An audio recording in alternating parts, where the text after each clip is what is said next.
I'm Rob Skinner, and this is the Rob Skinner Podcast.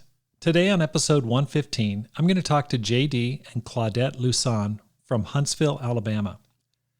After working secular jobs for 15 years, they went back into the professional ministry in their 40s and replanted the church in Huntsville.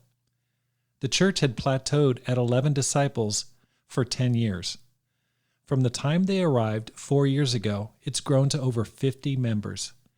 In this episode, they talk about having a baby who weighed less than 2 pounds at birth, how they grew up on the same street in Jamaica, how they had 170 people at their first service, what their superpower is, and how they created a prayer circuit to inspire growth. All this and more on this episode of the Rob Skinner Podcast.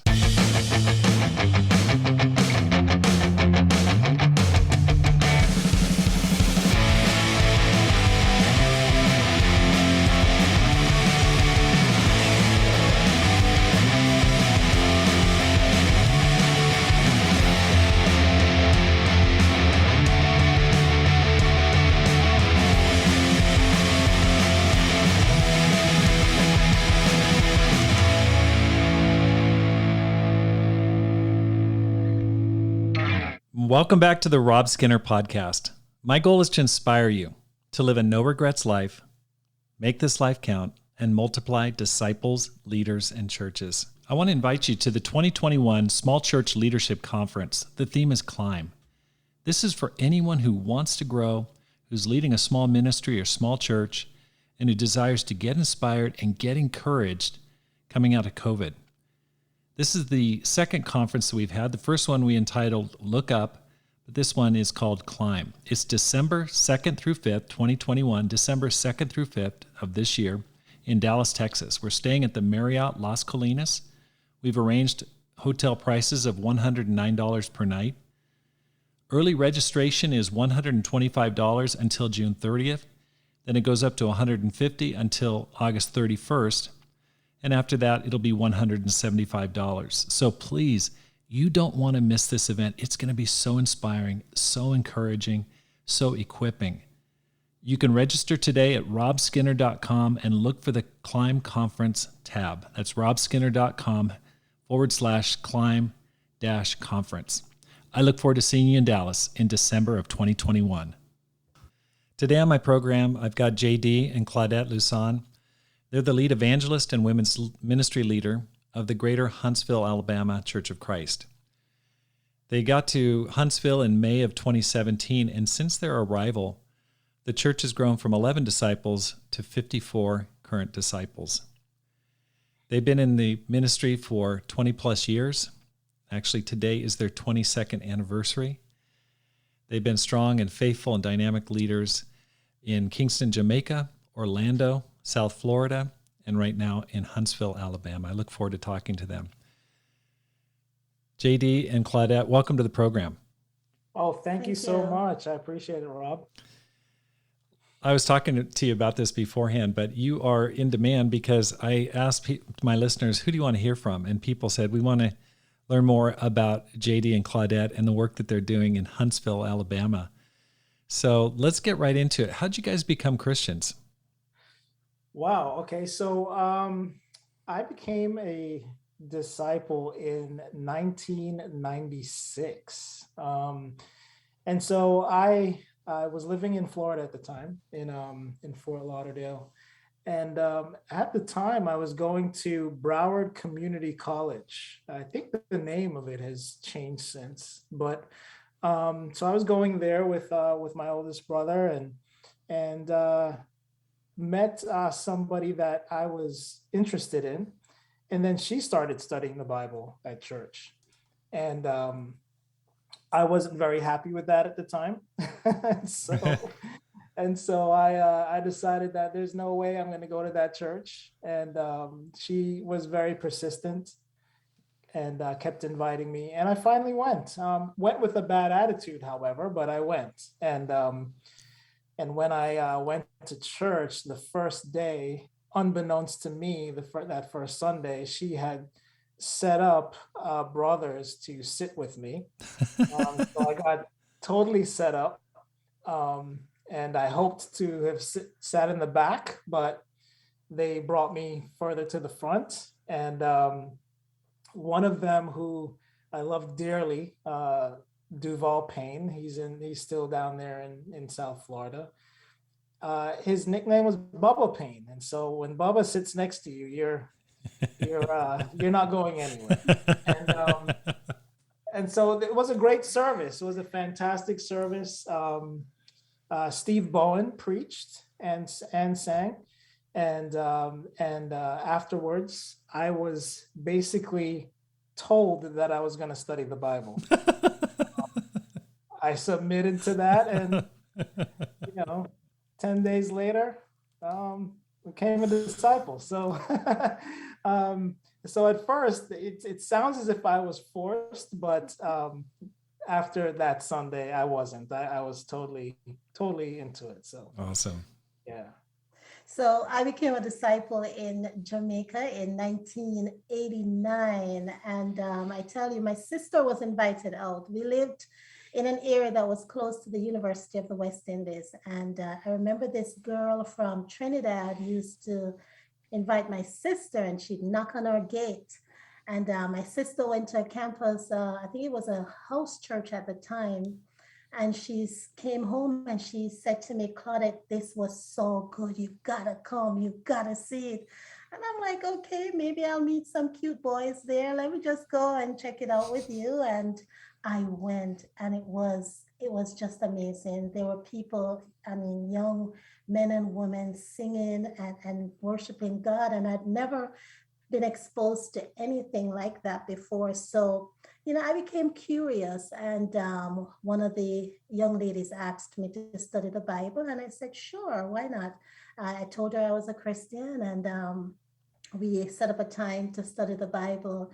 But I went to church that following Sunday, and it was so cool, because the thing that struck me when I walked into that service was the singing. I was totally caught up with it, because I'm from a family of singers, and we love to sing, we love music, we love the arts. And I walked into a church completely praising God, and that feeling was totally overwhelming but convicting, and it made me wanted to study the Bible more. And so I studied, and a couple of weeks later, I became a disciple, and that's how I became a disciple.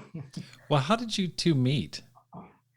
Oh, wow. So I went into the full-time ministry. I told you I got baptized in 96. I went into full-time ministry in 97 in Fort Lauderdale. At the time, Terry Folker was leading the church, and I had no idea what full-time ministry was, and he introduced me to it, and loved it. There was a brother, Richard Parnell, who was in Jamaica at the time, and took a trip to South Florida and asked me if I wanted to go back to Jamaica to lead in the ministry there. Unbeknownst to me, he had already talked with Terry. And so I was very eager about that. I said, absolutely. And when I went to Jamaica, we were in Kingston, but we went to Montego Bay for a staff meeting. And Claudette was there at the staff meeting, and she wasn't on staff at the time, but she was helping out. And Damien Jean-Baptiste said, "Hey, bro, you gotta meet Claudette." And I said, "Yeah, sure. I'm so involved in ministry right now, and that's my focus." But we met. We went on a date, and we realized that we had so many of the same goals and dreams for God's kingdom, and we became best friends. That's great. That's great. So I was telling you earlier that I think I'm a little older than JD is, and I'd like to think we met when JD was a preteen and I was a teenager. I'm 5 years older than JD. And funny, my mother had sent my sister and I to live with my aunt, and JD and I ended up living on the same street. And we didn't know each other because, of course, I was in high school and he was in prep school, which is kind of like elementary school here.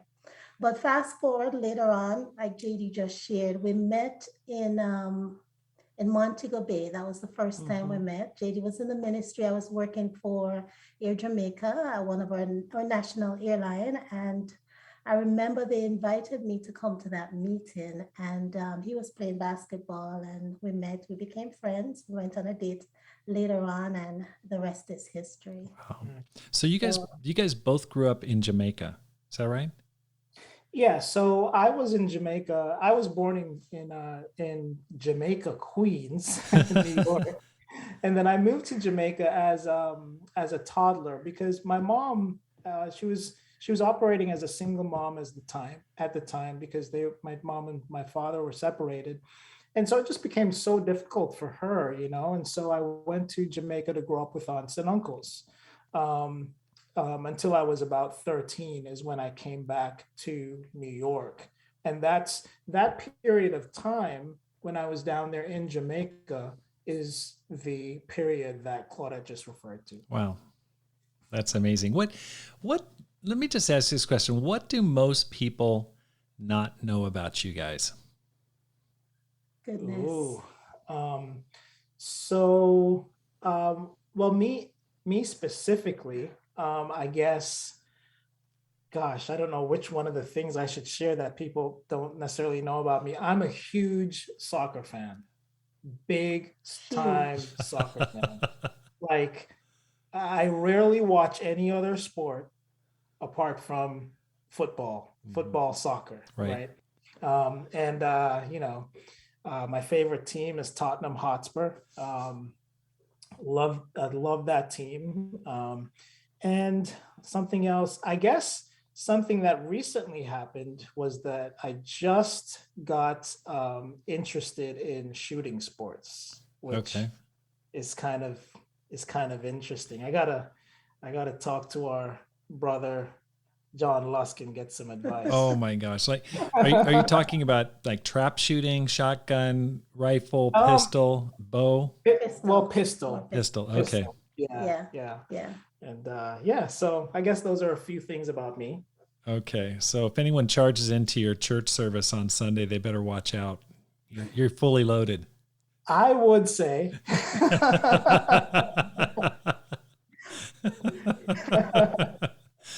How about you, Claudette?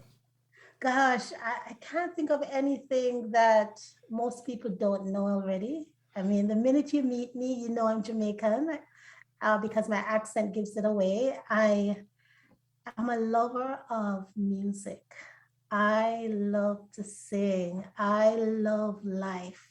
And I just love to have fun and I love to be relaxed. And I think that's one of the things that some people appreciate about me is that I love life. I love what God has given me. And I feel like I've got to enjoy what God has given me. And so I will do whatever is fun. Like I played hockey. I played field hockey for a while. And when I was in high school and some of college, I played field hockey. I love singing music. Wow. Sisters, one of my sisters, a disciple, she's in the church in Trinidad, and one of my other sister is a disciple in the church in Broward, and they both sing as well. And for a while there, we were known in the Caribbean as the Rose Girls, the Rose Sisters, kind of like the Pointer Sisters. The Pointer Sisters. We were the Rose Sisters, and we would sing at conferences, at different events that they had. But I think that would be the most interesting thing about me is my love of music and the arts. It reminds me of a movie my wife and I saw last night on our date night, Aretha Franklin. And she grew up in a church. Her dad was a minister, loved to sing with her sisters, and totally reminds me of the same type of situation. Similar situation, yes. Yeah. Very similar. Now, you guys had a baby born prematurely. Can you talk about that? You want to go? So I was 26 weeks when I went into labor, and so Travis was born at 26 weeks, and because of how his prematurity, he spent 7.5 months in the NICU and had to be, most of the time he was ventilated. He had a trach to help him breathe and a feeding tube. And at one point when he was hospitalized, we all thought that he was going to pass because the cardiologist had a conversation with us, a couple of the physicians, and said, guys, this kid is deoxygenating. This kid may not, make it. And it's funny, at the time I wasn't a nurse, so I had no idea what they were talking about. Right now, I'm a nurse practitioner now, so now I'm kind of aware of what was happening. But at the time, it was extremely frightening because JD and I battled with, let me just back up a little bit. The conversation they had with us was whether or not they should take him off oxygen because he may not make it. And for someone who is not clinical at all, and for any parent, whether or not you're clinical, the scare of, oh my goodness, if I take him off, am I committing murder? Am I killing my baby? And you don't want to do that. And so we prayed about it. We had a lot of our friends around the world praying for him. And as we know, all children are very adaptable, and they change very quickly. Travis turned around immediately, like the next day he turned around. Still had to be oxygenated, but long story short, came home on oxygen for a year. We had nurses, and so I pretty much had a little hospital room set up at the home. But he is now 15 years old. He is on the spectrum, and he is extremely smart, and I feel lucky actually to have a child on the spectrum because of the joy that he brings to us, and the little things that he sees and is aware of that you not get from a normal child. I'm always thinking this is such a gift to have a child on the spectrum. So it was a rough time emotionally, and it's been, as most parents know, with a child that is autistic, it's been a challenging number of years, especially with the school system. But, God has really proven to be faithful. He's encouraged us all the way. And we're so thankful for the many, many amazing friends that he's blessed us with. So, but our son is doing amazing. Yeah, he's doing fantastic. He's such a blessing.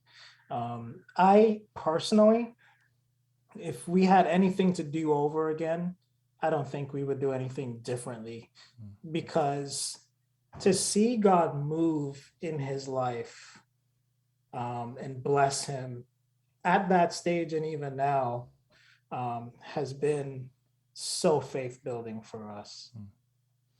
How did that affect your marriage? Oh, it was challenging. It was challenging because I feel like there were some parts of that time that we didn't see eye to eye on everything, right? And I think that's because of fear. That's because we had no idea what was happening, what was going on. But it's also, with that fear comes a challenge to your faith too, right? And I think there were days where we didn't know what to do. And when we're conversing about what to do, I have a different perspective than Claudette does, right? And neither perspective was necessarily right or wrong. It was just a different perspective. And so that was challenging for us.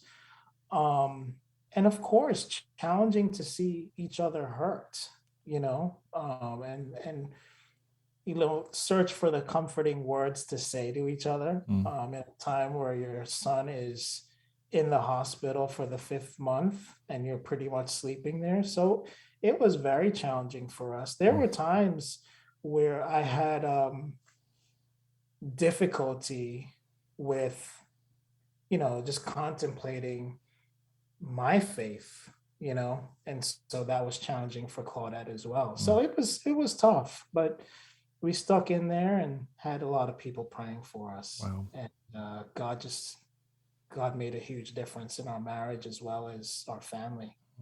You said he was born at 1.8 pounds. Is that right? 1 pound, 8.2 pounds. Yeah. Yeah. 1.8, 1.82 pounds. Yeah. Yeah. So 1.8 ounces.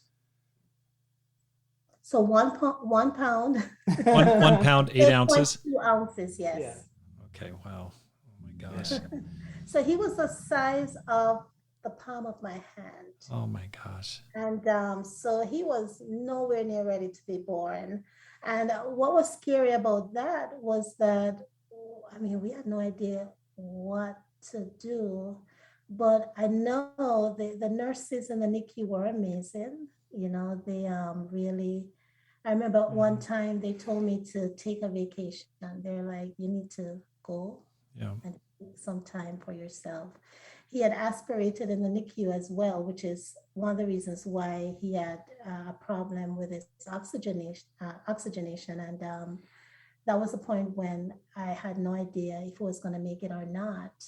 But it was tough, and it was hard because it was hard for us too, because we had no family members around. We were living in Jacksonville at the time, and we had no family members there. They were living in either Jamaica, England, you know, far away. Right.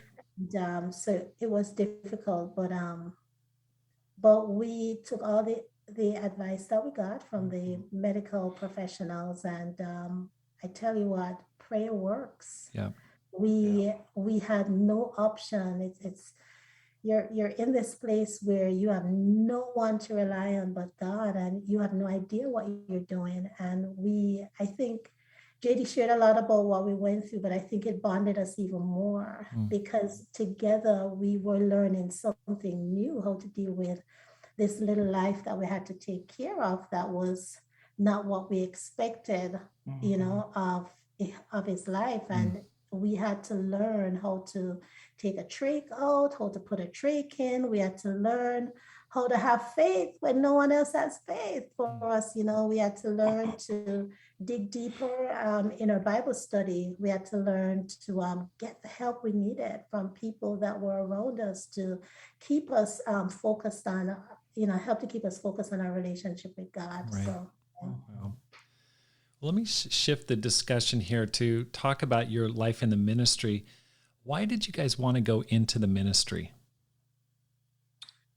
Well, for me, as I mentioned before, I was asked to go into the ministry by Terry Folker. At the time, I had no idea what that involved, but I knew that I wanted to serve in God's church.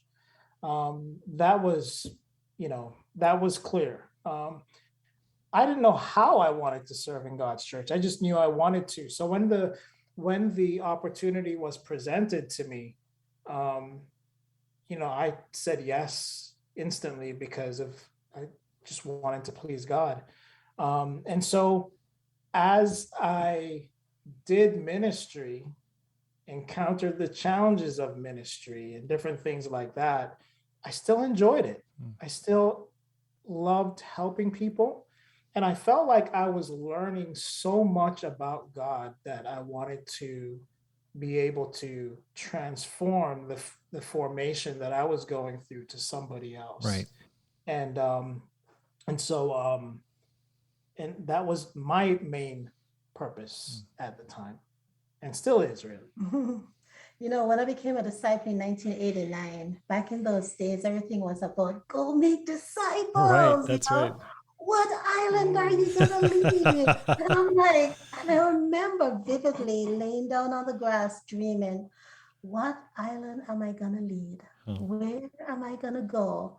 But I think the scripture in Matthew 28:18-20, I take it very literally. You know, as a young disciple, I know about really going to all nations and making disciples. I think it's something that God has called me to do. And whether or not I am paid ministry, I've always felt like I'm in the ministry, whether or not I'm paid, because for me, ministry is giving your heart and soul to doing what God has called you to do. And so for me, ministry is not just what we're doing now, being paid as full-time ministers. Ministry for me was working as a nurse and still going to Bible talk or leading a family group or leading a Bible talk, or deciding, okay, I want to go to with Hope here to help the needy here, or I want to go to Suriname, or I want to go to Montego Bay to see that city evangelized for God. So for me, ministry for me has always been just doing the work of God, whether or not you're paid or you're not paid. I think coming to Huntsville for me was surprising. I had no idea where I was going. And when JD said, we're going to Huntsville, we're going to be interviewing in Huntsville, I'm like, oh my gosh, that's Alabama. I'm like, I'm Jamaican here. Maybe, and but I came here and it's been such a blast. It even makes it even more fun being in the ministry here, the people of the city and the disciples who are part of the church. So I don't know if that answers the question. No, that's great. That's great. Well, let's talk about that. How can you guys give me a quick overview of how you got to Huntsville, Alabama? Yeah, so that's a pretty interesting story. It's kind of a long story, so I'll do my best to shorten it a little bit. But we were in Orlando, Florida at the time. We were in North Orlando, I guess, or East Orlando. And we were with the Santoses at the time, Brian and Michelle Santos. But prior to going to Orlando, we were in Jacksonville. And I remember Scott Kirkpatrick coming there once, and we met each other. We became friends. And he knew that at that time, we had been out of the ministry probably 15 years, but we were still serving in our local church. Okay, hold on a second. You guys were out of the ministry for 15 years? Okay, let's just back this up here. So let's talk about from the time you got married. You guys were both in the ministry at that time. Is that right? Yes. Okay, yes. So let's just kind of walk it forward from there. Just give me a 3-minute description of where you've been, whether full-time, part-time, and the cities you've been. Do you want me to go? Yes, you go. All right, so JD got baptized. He was in the ministry in Fort Lauderdale, went to Kingston. In the ministry, I used to work for the airlines. They asked me to go in the ministry. We came out of the ministry in Jamaica. JD came out, he was moving back. I came out. What year was that? That was 2000. That was 2000. Okay. We came to Fort Lauderdale. We were there in Fort Lauderdale for a while. I had a miscarriage, a stillborn, and I went to New York to be with my mom because I wanted to be close to my mother. So we stayed in New York for a little bit. I realized New York was not the city for me to live in. It was just overwhelming. I'm a Caribbean girl that needed sun, needed a Florida life. On our way back down, our friends were leading the church in Jacksonville, Florida, the Santoses, them and the Rocks. And so we were there in Jacksonville for a little bit. And from Jacksonville, we left Jacksonville to Orlando. Right. And if I could interject just a second to tell you a little bit about from New York to Jacksonville. So when we were in New York, we were exposed to so many great leaders in New York and so many great people in New York. And I think for me, I started to feel this, man, I want to go back in the ministry, I miss being in the ministry and serving in that capacity. And then when we went to Jacksonville, now Brian and Michelle, Brian was I had 2 best men, and Brian was one of my best men in my wedding. And so we were really close to them. And so we decided to stay in Jacksonville for a little bit and be with them. And then they later left and went to Orlando to lead a region in Orlando. And so that is when I guess shortly after that, like 2 years. Maybe 2 years. 2 years after that, we went to Orlando as well. And then from Orlando, we went back into the ministry here. So we have not really been in the ministry paid ministry consistently for 22 years, like you mentioned at the beginning. It's more like 6 or 7 years total in the ministry, and then the rest. Okay. About 6 or 7 years. Okay. And so, JD, what were you doing for work when you were not in the professional ministry? So I was in sales and marketing. And what's interesting about my position in sales and marketing is I love to read and I love to learn. And I learned so much about communicating with people, right? And if I could, I don't want to, this sounds strange, but just communicating and asking them to do basically something that they didn't intend on doing in the first place, right? And so it did teach me even more about ministry and how to communicate with people, and because not everybody wants to hear about the kingdom or Jesus, and and so I learned a lot during that time period in sales and marketing, and it provided a good living for us. That's great. And you got your nursing degree and became a nurse practitioner, which is essentially like almost a doctor. Yes, I do similar work like a physician. If you were to come to a primary care office to be seen by someone, you'd probably be seen by myself or a medical physician. Wow. When did you get that certified for that? So I got certified in 2016. Okay, relatively recently. And are you still doing that in Huntsville? So I'm still doing that. I just resigned from my current position because I'm working kind of now on full-time in the ministry, kind of like 75% of the time for the ministry, but I still do love working as a practitioner. Yeah. So I will be probably doing just working to keep my license. Sure, of course. Okay, yes. That's interesting. Yeah. Okay, so you got asked to go to Huntsville, Alabama. That must have been a surprise. That you weren't in the ministry, and then all of a sudden, hey, you want to go in the ministry and lead a church? I mean, yeah. And so Scott mentioned Huntsville to us in about 2015, about the beginning of 2015, and I told him, I said, bro, no way, I don't want to go to Alabama. Never been to Alabama, and I have no desire to. And it's not that I had something against the state. It's just didn't know anything about Alabama at all. But and so I also told him that we didn't feel like after 15 years we would have been prepared for anything else but to lead maybe a region, maybe a singles group, or maybe campus ministry or something like that. And so that's what we started interviewing for in different places. But Scott was really persistent.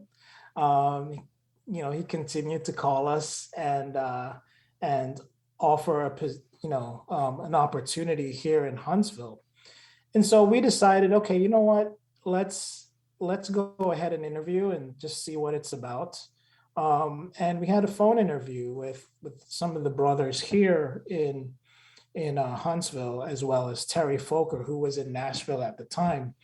And and I think, to be quite frank, I think with Scott's prompting, as well as the fact that Terry was going to be a part of that, who was involved in our life in the beginning, we felt like, okay, well, let's give it a shot and do the interview. We loved that interview. It was such a great interview talking with these guys. And it was so informative and casual, but also we just kind of felt like, man, these are some great people in Huntsville. Okay. Yeah. So what were you guys walking into? Wow. Do you want me? Yeah. Okay. So the interview process went great. When we came to Huntsville, we had no idea what to expect. And so we were interviewed by, I think, probably 5 couples. If you know anything about Huntsville, it's a city where we've got the arsenal, we've got, NASA, you've got Boeing, we've got a lot of engineering companies. So it's a very in-transit city. I did not know that until I got here, but in meeting with the couples that were having this interview dinner, we found out a lot about the city. What did we walk into? We walked into a family. It was a group of probably about 11 people or so, and mostly married couples. One couple had young children, one of which she's become a disciple since then. But it was a group that were in their 40s to 60.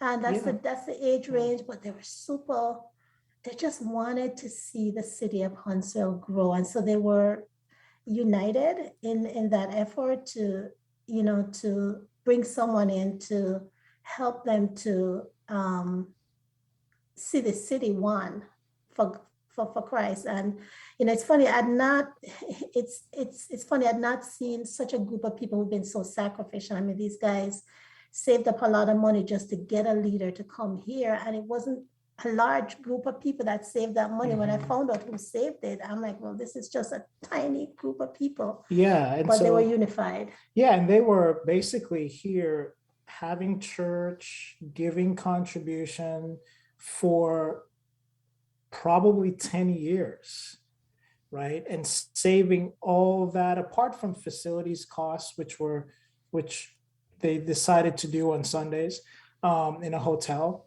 They were so faithful for so many years, putting aside as much as they could for that moment when we came. Mm-hmm. So we joined this family in it was a very good situation. Okay. What's helped the church to grow? You started with 11 disciples that were there. Mm-hmm. You're over 50 people now in like 4 years. What's happened? So I think one of the major things that happened is how we came here, right? Because there are times where ministers will come to a church and with a posture of, I am the leader, right?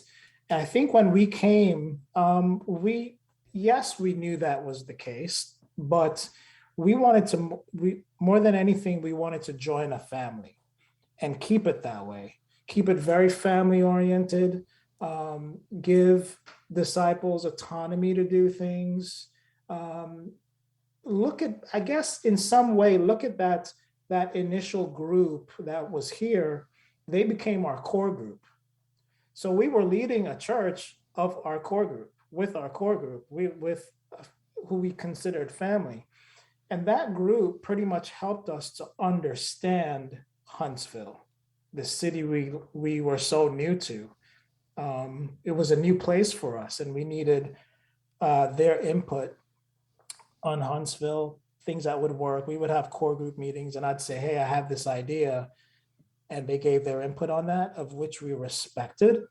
I think between that and the fact that we modeled what we did off of Acts 2:42, we prayed together, we broke bread together, we did pretty much everything together. If somebody had a need, we supported that need and contributed to that need. And that allowed the disciples to take ownership of the church. Like, this is our church, and we want to make sure that it's gonna grow, and we're gonna do well spiritually. And so that helped tremendously. Churches there's different set points where churches hit and then they stop growing. One is around 15. That's where you were at when you first joined the church. 30, 50, about 100 members. Like, you didn't have any sort of friction at that point. How did you get it from 15 to 30? Was there any sort of resistance from that group to growing the church? And you talked about, the desire to keep a family. It messes up the family when you add new people to it. I mean, all of a sudden it changes the dynamic. How did you deal with that? Just adding this growth to an existing situation that was functioning fine at 11 people. Right.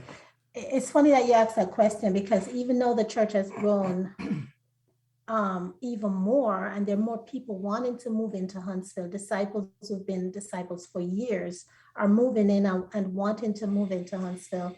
We decided that we wanted to not, like JD said, not make decisions without getting the input from our core team, but also from the people in the church, because we wanted people to feel involved in the decisions that were being made. And so we had no resistance. I think, it's hard to explain the hearts of the people that we have here. I mean, these guys are disciples. Well, the original ones I'm talking about that we made our core group, they just wanted to support whatever decision that we made. And so one of the things JD and I did was we decided to really get other churches involved in what we're doing. For example, we had interns coming from Nashville to help us build our campus ministry. We needed people who knew what they were doing,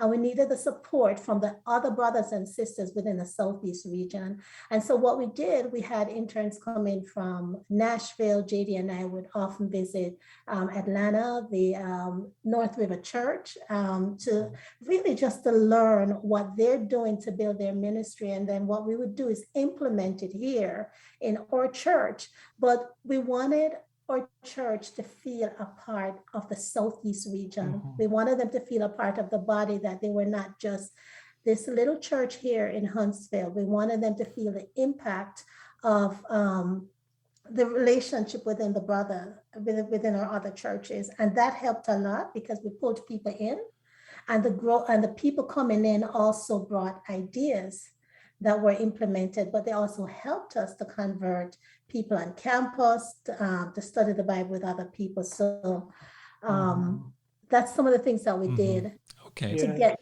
the momentum going. Right. Well, let me ask you this. What mistakes do you see being made in other churches? Now, you're not going to walk in and just go, hey, bro, you're really blowing it here. But, you've been around to different churches. What's one of the most common mistakes that you see made in smaller churches that have been around, longer than just a few years?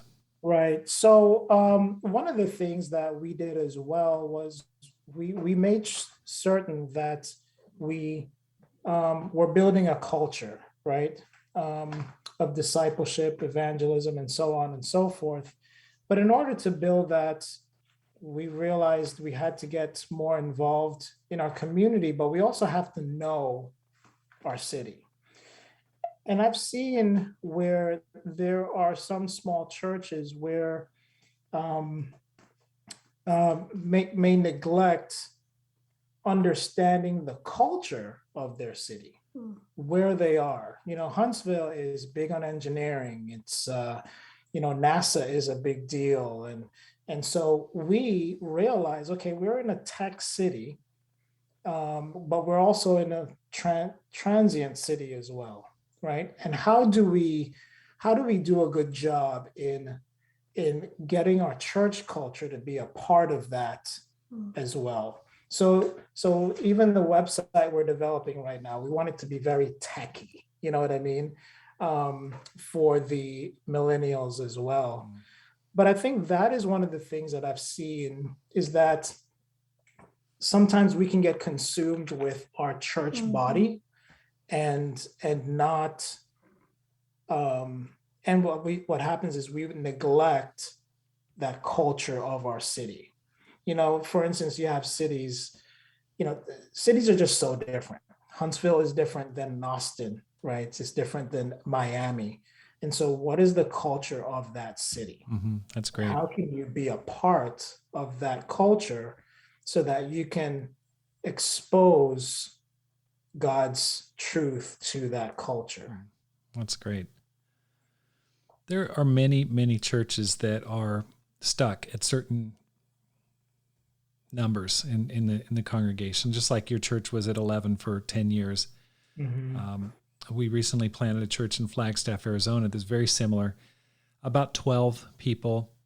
It had gone up and down, higher and lower, but essentially it was at 12 for years. I mean, at least 10 years. it is tough to get that church moving forward when it's set at a certain point. It's hard to instill faith. It's challenging to give people faith. What would you say to a small church that's stuck? I would say that we have to continue to instill vision, right? That is so important, is that vision has to be a constant subject that you try to turn into a reality. Because when we came here as well in 2017, in May of 2017, in September of the same year, we had what we called an inaugural service, right? And what I did was, as Claudette mentioned, I sent a message to all our leaders in the Mid-South and the Southeast to let them know that this was happening in September. At that service of 11 disciples, we may have grown a few by then, but of those disciples, we had 170 people at that service. Wow. Coming from both visitors and people surrounding churches supporting us. And one of the main reasons we wanted to do that was to instill a vision in the greater Huntsville church of what it could look like in the future, right? We wanted both for us and for them to see it, not just talk about making disciples, but how do we help them to see these seats being filled, people rejoicing, singing, worshiping together in a large hall, and having a vision that someday this could be a consistent thing every Sunday. That's awesome. And so we always dreamt big. We always do big. It's like we're this little teeny church, but everything that we do is big. We had a huge Women's Day. We had that turned out to be amazing. And every year it gets better. And so we instill vision by even using the talents within the church. You know, if you've got a talent, if you can preach, you need to be preaching. You know, if your gift is hospitality, use your gift. If your gift is singing, use your gift. If your gift is, and so we look for the gold in our people, and we try and highlight it and pull it out and give them autonomy so that they feel like, I can do this. I can be whatever I can be for God. And with that, you know, Bible talks about never be lacking in zeal, instilling, you know, having that zeal for God and setting that example. And people catch on. People want to be the example that you set. There's a scripture I wanted to share. Go ahead. And then it's in John 17. And the scripture is like, it means a lot to me because this scripture was read to me as a young disciple. But Jesus prayed that in verse 20, he says, my prayer is not for them alone, but I pray also for those who will believe in me through their message, that all of them may be one, Father. Just as you are in me and I am in you, may they also be in us, so that the world may believe that you have sent me. And one of the things JD and I decided that we were going to do was that we were not going to live on an island, that we were going to involve and include the brothers and sisters that were in our family of churches, because we knew we couldn't do it on our own. We needed the support and the help from our brother and sister churches. And we're so grateful that we did that, because it really encouraged the disciples in our church here. Yeah, and if I could say one more thing about that too, Rob, is in addition to that, one of the things I do see in some small churches that we did do differently was it wasn't just sending notes or messages to the churches around us. We left our city, we got in our cars, and we traveled to visit these churches, to let them know, just as we're sharing with you, what is happening in Huntsville. Because it's one thing to inspire your church, but it's another thing to inspire your neighboring churches about what is happening. so that they can pray as well, right? And so we did a lot of traveling, a lot of driving around, from Huntsville to Atlanta to Memphis to Jackson, Mississippi to Nashville to South Carolina. That's what, a 7-hour ride.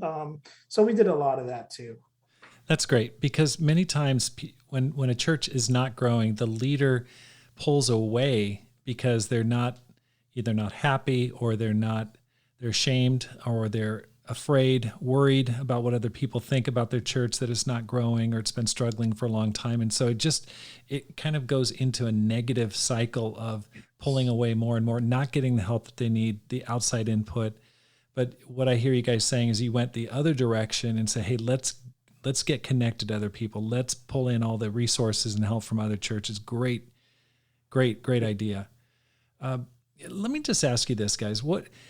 I'm hearing a lot of stuff. What do you feel like is your superpower? Like what's special about you guys?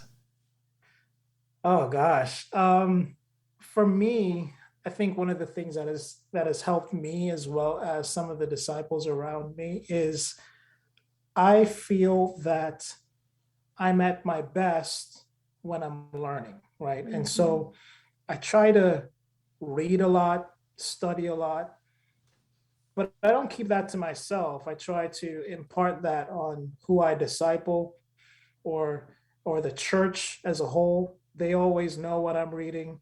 It's funny because now they'll come to me and they say, hey, I have this issue. What book do you think I should read? And I'm like, oh, I got a book for that, or I came across a book for that. And so I think that is something for me that has helped me tremendously. I've read your book a number of times. I have read books you've suggested a number of times. The Community of Kindness and The Conspiracy of Kindness. And so to me, I think that is my superpower, if you will, is to be able to read, retain, and then regurgitate and apply what I've been studying. Many advisors make victory sure. That's right. I look at all these authors as advisors. That's right. They've put in all this work. I know. Right, to give me a 200-page, basically research paper. Right. And I just take it and use it. It mystifies me when I talk to leaders, disciples, and they say, I just don't like to read. And I just scratch my head and I just go, how do you even lead? How do you manage to put together a sermon from week to week without reading? Yeah. And there's so many ways, even if you don't like visually reading, you can listen to books and read through your ears, which I like to do. But I just still kind of go, oh my gosh. Anyway, what's your superpower, Claudette? Goodness. I don't see myself as a super leader. I never claimed to be a super leader, and I do not walk around like a super leader. I think I am just a normal, regular person. And I think I lead the ministry as such. A sister that was here, she left to go back to her church, and she called me 2 days ago, and she said, I just wanted to talk to you about a situation that's happening in my church, and somebody said something to me, and I don't know how to handle it, and I'm struggling. And I was able to redirect her back to the person who said what they said to her, and just to help her with helping that person with the conversation that they're having. And she said to me, I feel so comfortable talking to you. So easy to talk to a leader. That's not, I can't do that with my leader. I just cannot go to them and talk to them. And I think one of the culture that we have here is to just realize that we are just people. We are just God's servants. And it doesn't matter the title that God has given us, our attitude needs to be that like Jesus, who in the very nature took on, a servant, and I strive to be that person where, anyone can talk to you about anything. Actually, I don't think I know how to be anything else. I don't know how to be a super leader. If I could even interject and tell you what her superpower is as well, is that she is amazing at at instilling a dream and vision into somebody else. Mm. Like they'll sit in front of her and they're like, wow, I can really do that. And she's like, yeah, and she helps them to dream and broaden their perspective about ministry. Wow. I do dream a lot. I can identify with Joseph. I'm a dreamer. Yeah. I do like to see the potential in people, and I do think God has given us all potential, but we've got to believe in God's vision for life, Right. and just trust. Right. And, So you're approachable and you instill vision in others. That's great. That's definitely superpower status.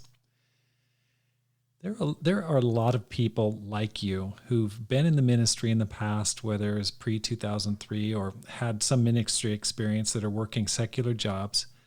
And they're probably thinking, man, I could probably do ministry again, or what should I do? Or, any advice that you would give to another couple in their 30s, 40s, 50s?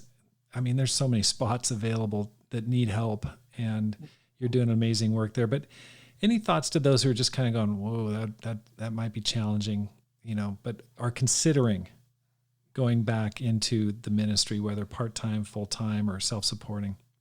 Mm-hmm. I would definitely say that because they're considering it, there's a reason that they're considering it, right? There's something inside of them that there's a strength there that God has instilled, and a gift there that God is giving them, that is causing them to consider it. It could just be even a love for people, right? Which is huge. And I think that's something they should really explore through getting advice, understanding what the ministry is about. Because yeah, it sounds great and fantastic, but when we have things go south in the ministry where somebody may be disgruntled or they may leave or something like that, it hurts because of how much you have poured out into that individual. And I think that's something too, to consider, right? Is how you deal with that. But I think a lot of advice, continue to explore it, because we do need leadership in God's kingdom. But understand that it's not all a bed of roses, but it's tremendously rewarding. Right.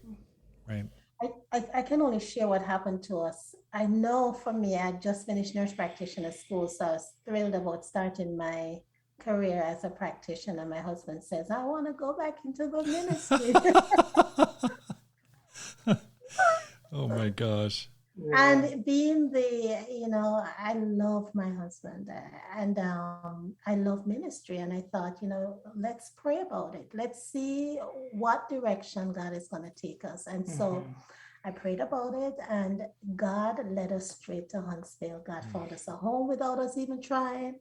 God found me a job. God found everything just went smoothly.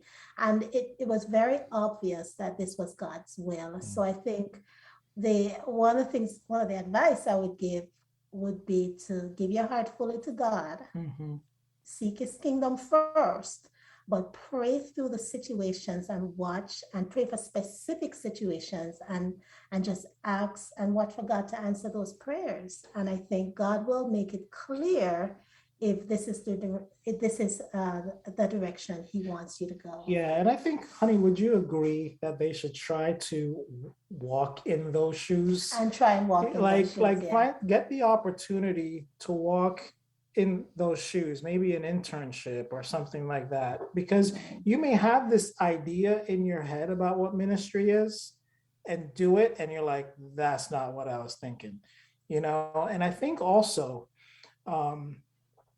to not to quote it, but in this same book, the Community of Kindness, one of the things that they talk about in there is being okay with doing the grunt work. You know what I mean? Being okay to do some of the dirty work, because again, it's not this glitz and glamour. You are serving people, and so you're a servant, and no servant is doing a glitzy job. They're doing a tough job sometimes. A shepherd does a tough job. He's kind of filthy and stinky out there. And so you got to be willing to do that dirty work and see if you're even okay with that. And so Can I just share one more thing that I think is really vital to someone wanting to go back in the ministry? We've got some amazing couples that moved here from the church in Columbia, and we've got this incredible couple coming in from Virginia. We've got some disciples that have moved in just wanting to support the church and be on a mission team and build the church. I think one of the another way that someone who's considering going back in the ministry, another thing for them to consider would be to join a mission team, Right. join a small church, add to that, add your wisdom and your experience and your passion to a mission team. That's another way that you can add or you can give to the ministry. Wow, if you're that's great. thinking. You guys make it seem pretty easy. And I'm listening to this go, gosh, I'd kind of like to go to their church. I mean, it's super loving, super kind and nurturing. But what do you find most challenging? There's had to be some bumps in the road here to get to 50. What's going on behind the curtain? We've had people who've walked away. We've had people who've walked away for different reasons, and that's very hard. It's hard because you pour your heart and your soul into these relationships, and for one reason or another, people may leave for biblical for relationship reason, for probably a conflict in doctrinal reasons. They may leave. We live in the Bible Belt. We live in a very religious city as well. Almost everyone you bump into, they say they're a disciple, they're a Christian. And listen, back in the day, in the day when I became a disciple, nobody talked about the word disciple. In Huntsville, people are talking about disciple. They're disciple. They're having Bible talks at home. They're having similar things that we have. And so it's doctrinal issues arise. And so the challenge, the other thing that we found very challenging is there are a lot of millennials that struggle with anxiety and depression and the need to feel liked at all time and loved at all time, and the need for physical contact, and that's been difficult with COVID. And so the challenges that we're facing, a lot of it is with the younger group, from the millennials all the way down to teens. I don't think teens are millennials now. I don't know what they are, Gen X or whatever they are. It's changing. I can't keep up. And so the challenge that we're facing now is the challenge to deal with those that struggle with anxiety, with depression. And we've had to redirect people to medical professionals, and so it's not all a bed of roses. We do have challenges within the church, right? But those are some of the situations that we face. And I think with the depression and the anxiety, we've seen that at a different level during the pandemic, right? I think during the pandemic, we have seen, be it move outs or people who have walked away, 13 people leave the church, right? And so for a small church, that can be difficult to deal with. And that can be tough. And so at the same time, I think it's important how we deal with the transition of those people leaving, which we've learned quite a bit about too, because you don't just want to forget about them or them leave on bad terms, and I think so that brought up some struggles as well. And look, people are not always going to agree with you or what you want to do, and so I think being able to deal with people having different views, opinions is also important, right? We've come across that. We've come across that during the the racial issues that Right. that happen. Right. And so being able to really communicate with the church is super important. Right. And I think that's one of the barriers for many people to get into the ministry, whether they're a younger person or older. It's like just dealing with people and dealing, not when you become a leader in whether in any organization, but in particular with a church, you come under fire. You can't please everybody. And I think that's one barrier that really holds people back. It's like, I want to avoid all conflict. I don't want, people taking pot shots at me. How do you cope with that? How do you deal with that? I mean, I'm sure you come from a sales background, wanting to please people. You guys both seem like super nice people. How do you push through that and still want to do ministry? Well, I think the major part of it is your perspective, right? Like, how do you, if somebody disagrees with you, how do you perceive that?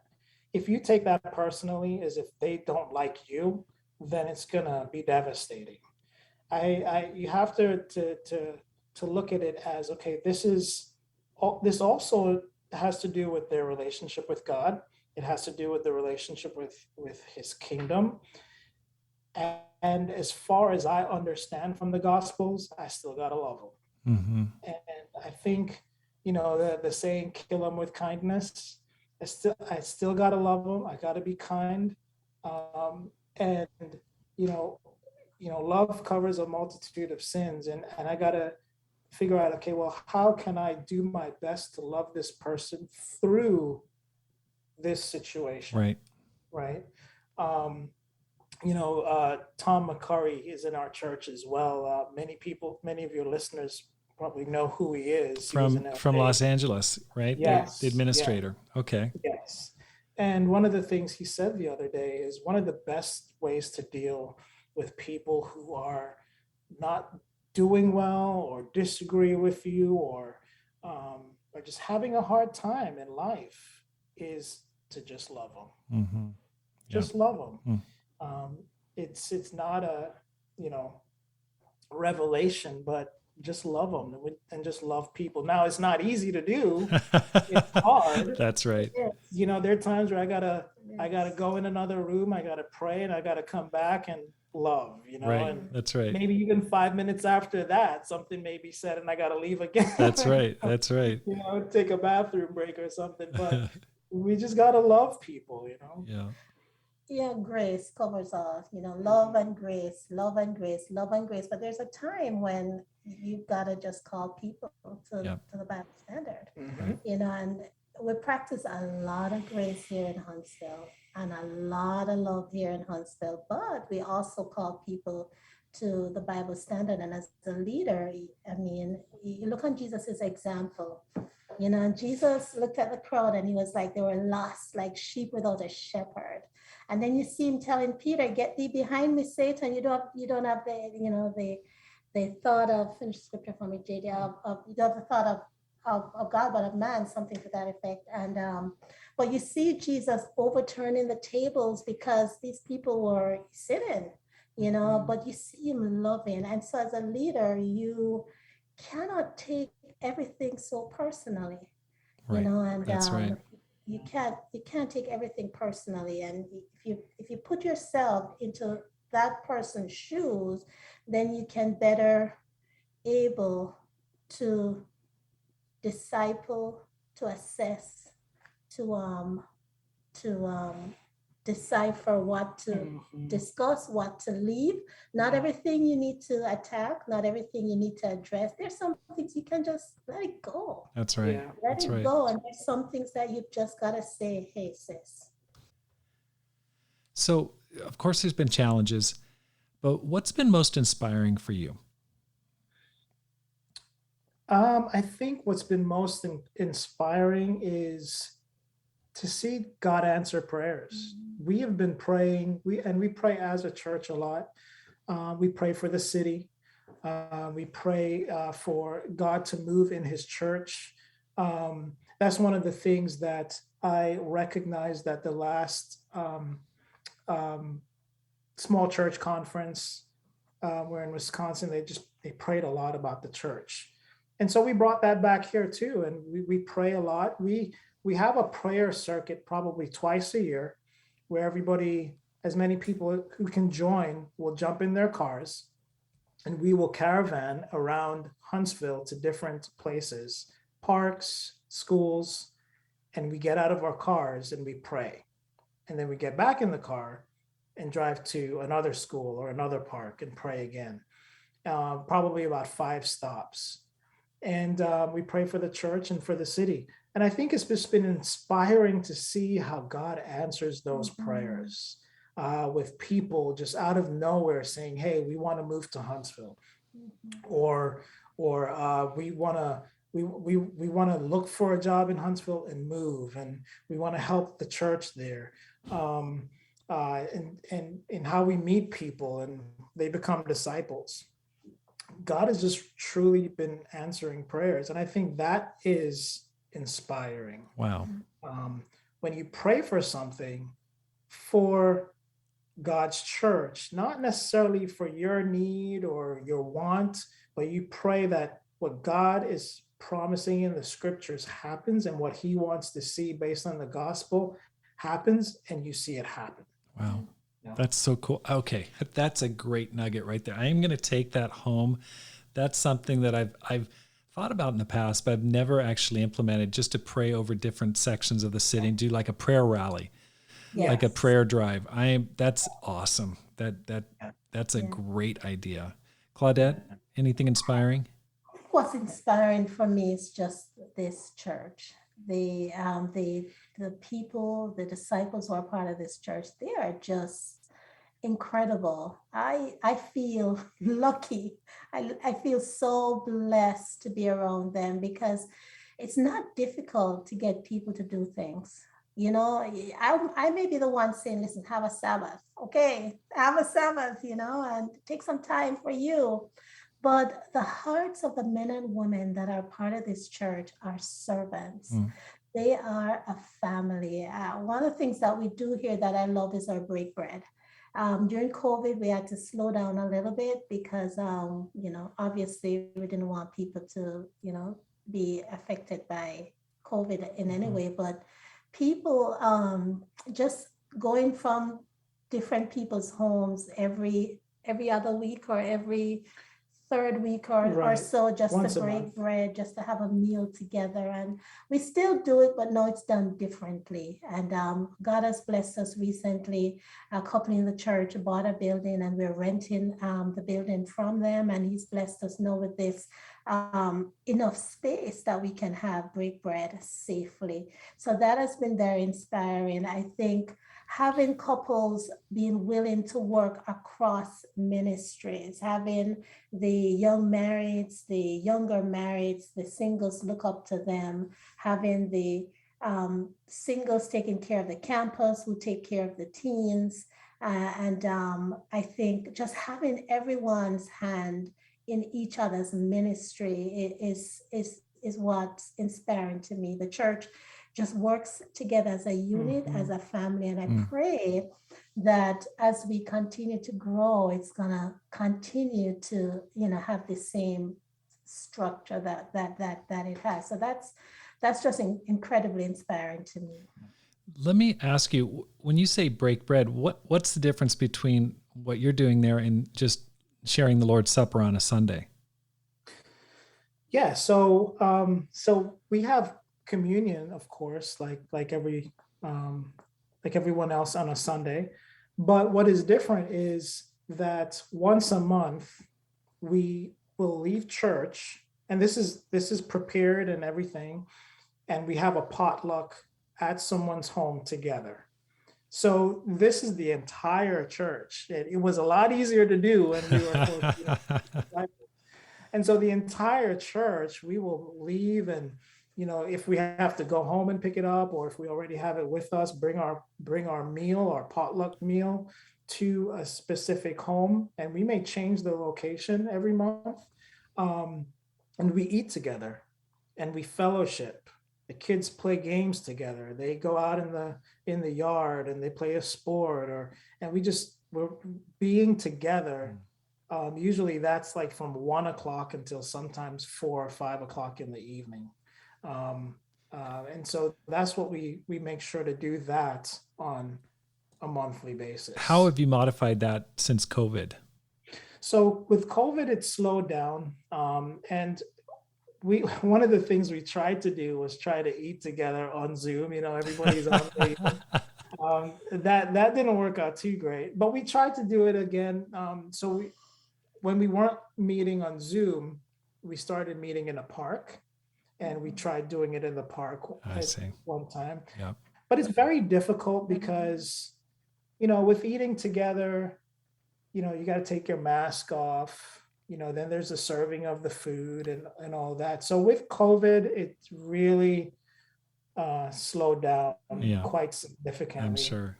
But now we're trying to do it again. But then, of course, now in Alabama, COVID numbers have risen again. So, Well, what advice would you give to someone who wants to live a no regrets life and make this life count? you know what? I think we got to live life to the full.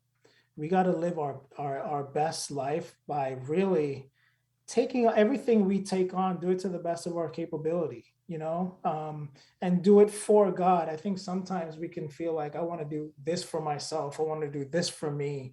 But what about doing it for God and for God's kingdom? And this is whatever you do, right? I have a blast on my Sabbath where I rest, but I feel like even that I'm doing it for God because I have to recharge so that I'm the best me that I could be for God on Tuesday, right? And so I think everything we do, just putting our whole heart into it, with God at the core and at the center, and I think we'll enjoy it, right? Because there are many times when we do things for ourselves and we think it's not done well enough. It's not done well enough. I'm not satisfied. I'm not pleased. But what about God? God is pleased. Mm-hmm. God is happy. And I think that should even bring us joy. I don't do ministry for me. I don't feel like I love my neighbor and I love people for me. And that so it brings a whole different fulfillment, um, um, and helps me to live my best life. Live your best life. I think living your best life is simply putting God first. Yeah. I mean, the scripture clearly says, as the disciple, do not conform any longer to the pattern of this world. And I think a lot of times we don't live our best life because we try to conform to the pattern of this world. And so there's this struggle that we feel that we go through because we want the world, but we also want what God has given us. And I think if we decide every day to deny ourselves and to live, put God first in whatever area of our life, and a lot of times we may fall, a lot of us fall, including myself, but picking yourself back up and saying, listen, I am going to live today for Jesus. What does that mean? It means, okay, if I sin, I'm going to repent, I'm going to talk about it, and I'm going to move on. Okay, the girl that's on the street that's walking and I'm walking, hey, you know what? We've got this church service with social distance. Would you like to come? We practice social distancing. Would you like to come? She may say, what are you talking about? I have my church, but I'm going to do this. But whatever it is, I'm going to go kayaking this weekend with a bunch of sisters or whomever. Oh man, I'm going to go zip lining this weekend. We like to do that stuff. We do a lot of that stuff. I don't do a lot of it. JD and the brothers do a lot of it. I'm jealous of them. They're always doing stuff. JD and I, we've taken up this new hobby. Yeah, shooting but sports. It's shooting sport and it's fun. They had ladies' night the other night and I invited the girls with me and I came home. Oh my gosh, that was fun. But while you're having this fun in life, bringing people along with you, sharing your faith, making the gospel attractive. And so God doesn't want us to not have fun. We can have fun and make the gospel attractive, but wanting to conform right God's ways and not the pattern of the world. And having fun with people Right. is a whole lot A better, whole lot better. you know? Yeah, absolutely. Well, thank you guys so much for your time, and thank you for what you're doing in Huntsville. Very interesting. You're starting in the ministry, working secular jobs for 15 years, getting back into the ministry, leading a successful replant, essentially, of a church, and then growing it, which is just an amazing accomplishment. And I'll be praying for you to go from 50 to 100 and beyond. I know you guys will do it. You guys have what it takes, that's for sure. Thank you for what you're sharing. I just want to ask you, you went to the first conference, the Look Up conference in Eau Claire, Wisconsin, and we've got another one around the corner in Dallas, Texas on December 2nd through 5th. Are you guys planning on going to that?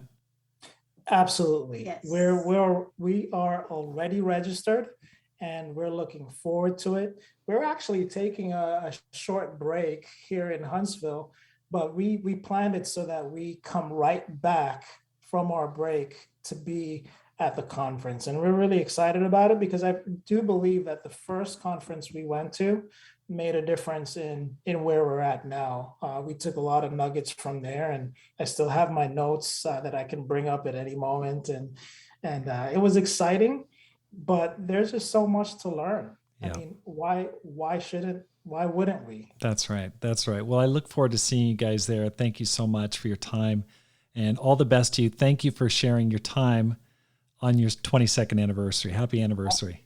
Thank you. Absolutely. Thank you. Thank you so much for joining the Rob Skinner podcast.